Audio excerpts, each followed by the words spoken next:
flying, but not this large. كان في جزيرة إلى حد ما معزولة قال اسمها. Of course, because it would require. كان يرى حتى فترة قريبة، وكان حتى بيسموه هيقول اسمه دلوقتي.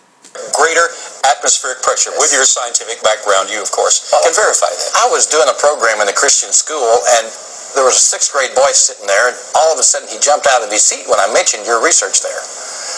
And he stood up and began to talk, and I realized he wasn't American. He had an Australian style accent, and I. كان في محاضرة بيكلم بعض التلاميذ، وواقف تلميذ بيقول له معلومة، وهو من اللغة بتاعته، من الأكسنت بتاعته واضح إن هو مش أمريكي، لكن هو ليه الأكسنت الأسترالي، اللهجة الأسترالية. He said, I have come to the United States to go to school. My parents are missionaries in Papua New Guinea. He said, we recently have converted some interior tribesmen to Christianity.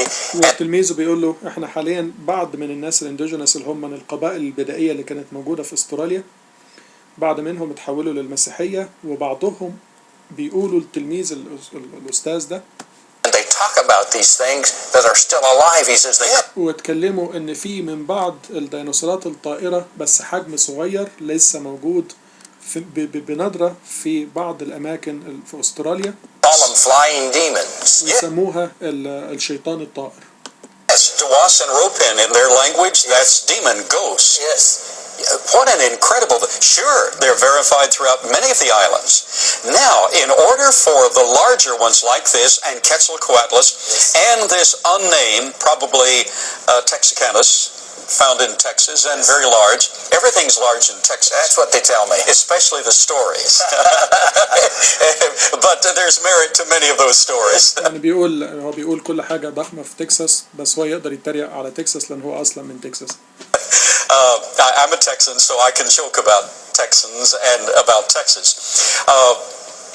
These creatures, the larger of these, this Texanicus possibly is what this will be, and Quetzalcoatlus, named after a Mexican god in lore, could not have flown under these conditions, including that. So there had to be greater atmospheric pressure. وهي دي النقطة الأساسية اللي خلاهم يتكلموا على الموضوع ده بتفصيل كتير. كل الأبحاث ثبتت إن الحيوانات دي ما تقدرش تطير في جونا الحالي. في زمان محدد كان الضغط الجوي أعلى بكتير من الضغط الجوي الحالي، والموضوع ده كنا اتكلمنا عليه لو تفتكروا حضراتكم لما اتكلمنا على موضوع الطوفان.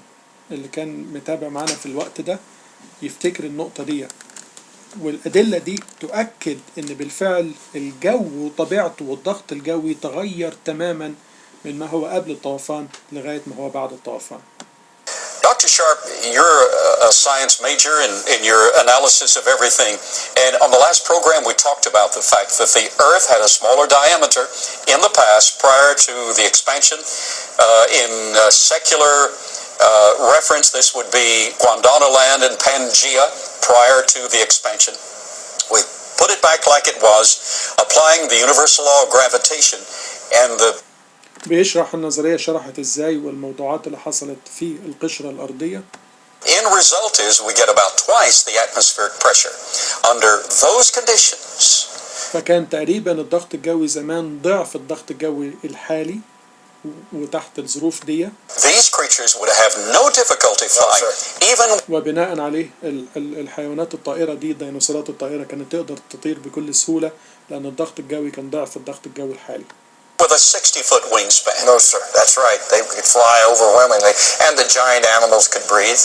And the. وبالطبع الضغط الجوي المرتفع ده يكفي إن الديناصورات الضخمة تقدر تتنفس براحتها، لكن الديناصورات حتى ولو طبعا نوح ما كانش يقدر ياخدها في الفلك وزي ما وضحنا النقطة دي، لكن حتى لو كان أخدها بعد الطوفان والضغط الجوي اللي وطي ما كانتش تقدر تتنفس.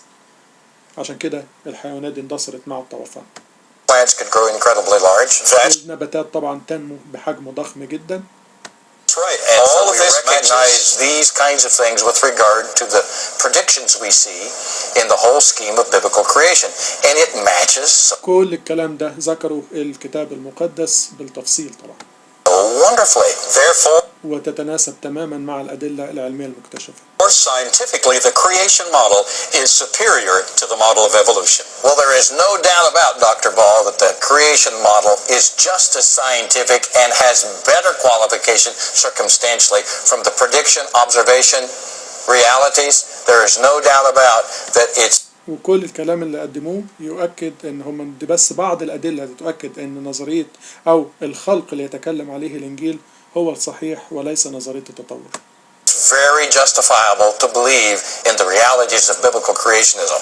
With that note, as we close the program, هيقول كلمة ختامية عن طبعا الكتاب المقدس، لكن ده اللي حبيت أقوله لغاية دلوقتي. اسمحوا لي ناخد ترنيمة صغيرة وجزء مش هطول فيه كتير، فقط المعنى الروحي اللي كان مذكور في قصة بهيموث ولوياثان، وهذكره بسرعة وعد. فاسمحوا لي ناخد ترنيمة صغيرة ونرجع للمعنى الروحي، وناخد بعد كده على طول الأسئلة ومداخلات حضراتكم اللي هتكون أكتر من رائعة أكيد. المايك مع حضرتك أستاذ الحبيب سيريان، ربنا يبارك خدمتك.